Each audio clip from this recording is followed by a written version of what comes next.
একটা সিট পায়া কি লাভ হবে? ও তো রাজত্ব পায়া গেছে, জিতা গেছে। ওরে যে মারছে ও হাইরা গেছে। হাদি জিতা গেছে, হাজি লটারি জিতা ফেলছে, হাদি বাজি জিতা গেছে। ওর মতো যে মনের ভিতরে ধারণ করবে ও জিতা যাবে। ও মৌত চাইছিল শুক্রবারে, গুলিও শুক্রবারে, মরছেও শুক্রবারে।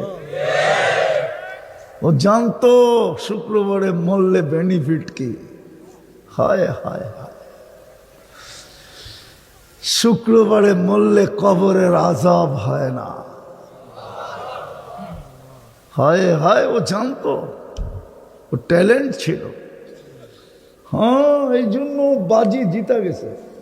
ওয়ালাইকুম রহমতুল্লাহ। কেমন শুনলেন বয়ানটা? মানে এমন জীবন করিবে গঠন, মরিলে হাসিবে তুমি কাঁদিবে ভুবন।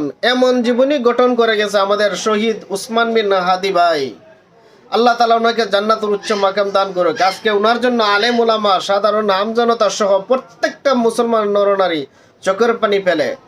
এই দৃশ্য কয়জনে দেখতে পায়, আর এই দৃশ্য কয়জনের ভাগ্যে মিলে? তাই আমরা সবাই দোয়া করবো শহীদ উসমান বিন হাদি ভাইয়ের মতো প্রত্যেকটা ঘরে ঘরে যেন একজন হাদি জন্মে হয়।